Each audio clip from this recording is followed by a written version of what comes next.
What's going on, everybody? This is Coach Burk, and I'm here today with your daily dose. Today, we're going to be talking about the real lesson. The real lesson.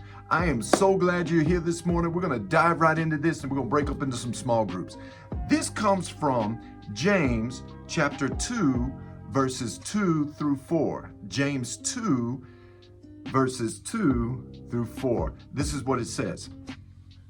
For if a man comes into your assembly with a gold ring and dressed in fine clothes, and there is also comes in a poor man in dirty clothes, and you pay special attention to the one who is wearing the fine clothes, and you say, you sit here in a good place, and you say to the poor man, you stand over there, or sit down by my footstool.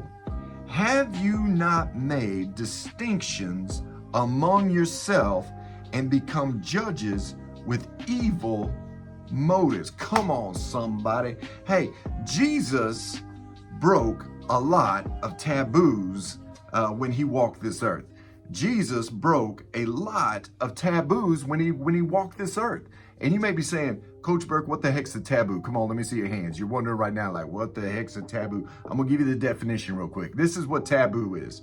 Taboo, a social or religious custom prohibiting or forbidding association with a particular person, place, or thing.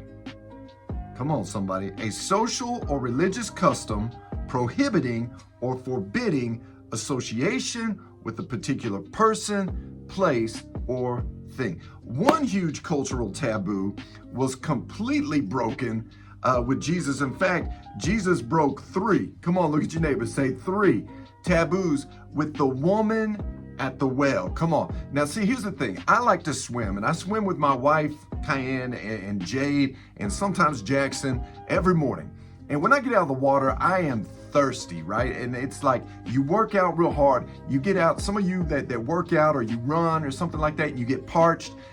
You're wanting something to drink as soon as you get done with your workout.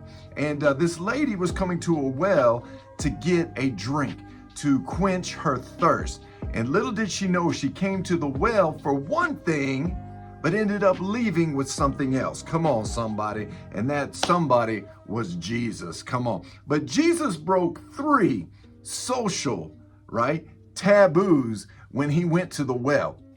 Number 1 was this. He traveled into Samaritan territory. That was something that a Jew was not supposed to do. A Jewish person was not supposed to be in Samaritan territory, nor were they supposed to be mingling with the Samaritans. Come on. And then number 2 was this. He spoke to a woman in public. Now, see, back in the day, that was a taboo. That was a no-no. You just did not speak to women in a public place. Number 3 was this. He spoke and interacted with a woman who had a bad reputation. Come on, somebody. She had a bad reputation, and he was known as the Messiah. So how many of you know people gonna talk? Come on, somebody. They're gonna talk, right? But the fact is that Jesus is always more concerned, come on, somebody, with reaching out to those who are in desperate need, right? And really doesn't care about bowing down to men's made social taboos.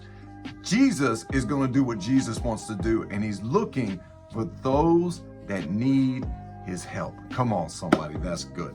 Now, let me ask you a question, young people. I want to ask you a couple of questions, actually. Let me ask you a question. Are you willing to reach out, right, to those who are different from you? Maybe it's culturally, maybe it's socially, maybe it's morally. Are you willing to reach out and share Jesus with those people? You know, we just got done with that sermon series on how to share your faith. Are you willing to share your faith with those that are culturally, socially, and morally not aligning with you? Are you willing to step out, right? Are you willing to to reach out to that person who's always left out. Come on, somebody. You know exactly who I'm talking to. Those in the school that are on the fringes, those at your schools that are kind of considered outcasts, right? That the social norm just kind of puts them to the side, just like what we read in the scripture a while ago. You can stand over there, right? You can actually go to the other side of the lunchroom. We don't want to look at you. We don't want to talk to you, right? Would you be willing to reach out to those people that are left out? Maybe a classmate who's on the fringes, right? Or maybe 3, are you willing to reach out to the folks that are in your school that are a little bit different? Come on, somebody, different than you. Different, the hellraisers, come on, somebody. The known homosexuals, right? Are you willing to reach out to the conservative Democrats or the liberal Republicans? Come on, somebody. I mean, it doesn't matter what side of the fence. Are you willing to get out of yourself and share Jesus with those who need him, right? Because here's the thing. Jesus did. Jesus didn't care about social norms. He didn't care about social taboos. Jesus just went where needs were and met those needs.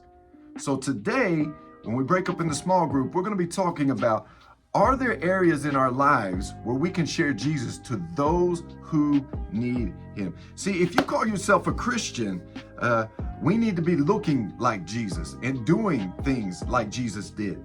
And if you don't know what those are, then maybe you need to go back to the Gospels and read the red letters and see Jesus's life so we can become more Christ-like, right? And become a Christian. If you're not, you might want to look at his life. Come on, somebody. And we need to begin to fashion our lives to be more like Jesus. And I think when you do that, you'll be surprised how much God uses you in crazy situations. Hey, we're going to break up into some small groups real quick. Peace and prayers. God bless. I love you. I'm out.